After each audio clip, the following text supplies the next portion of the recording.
This is a written account of my Latin body, and it begins with the words, "No, I will not call you Papi." I remember thinking they were two curses. The moment my breasts began to rise to the surface, my chest morphed from Times New Roman to the most elegant of all cursives, and yet I could not see why breasts were something that people were. Was my purpose. In my head, they were nothing more than two appendages that made 10-year-old boys nervous, and two more reasons to make my behavior more furtive.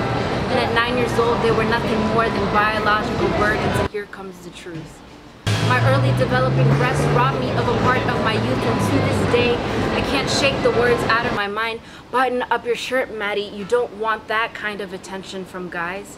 I was only 12 when I learned that Latinas are submissive, that we enjoy fulfilling the duties of a wife according to tradition, that we are talked about like food with words exotic, spicy, and delicious, and we make men feel like men because we always ask for their permission. We are your ideal missus because in public we are timid, but in bed we are vicious, and at the snap of a finger we will surrender our bodies to all of your sexual wishes. But no, I will not call you Papi. I'm only 14. I begin developing slopes in my hips, flesh in my lips. Their hearts begin to skip as the skin on my thighs starts to rip. My body of these clothes they strip, and the wings of my innocence they clip. I'm getting stares. Strange men on the bus demanding, "Damn, mommy, let me touch your hair." Oily boys in middle school begin to care about my name when they see my Garden of Eden and want my forbidden fruit to be theirs. I'm being whistled at. And at 14, it's nice because it means you're pretty, right? I was told to value the curves of my body more than the complexities of my mind, and to set the books aside because as a Latina, I should only ever aspire to be objectified because at least it means that I'm wanted.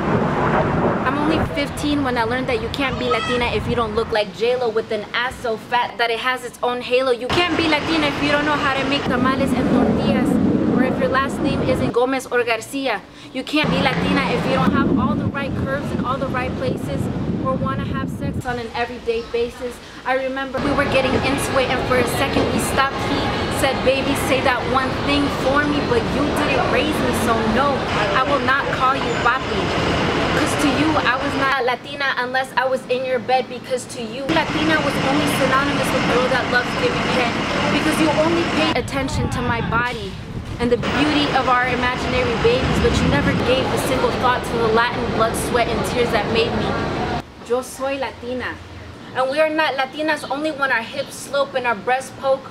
We are not Latinas only when you want us to take home. Because yo soy Latina beyond my flesh and beyond my bones. I breathe and walk Latin pride, and this body is a piece of home.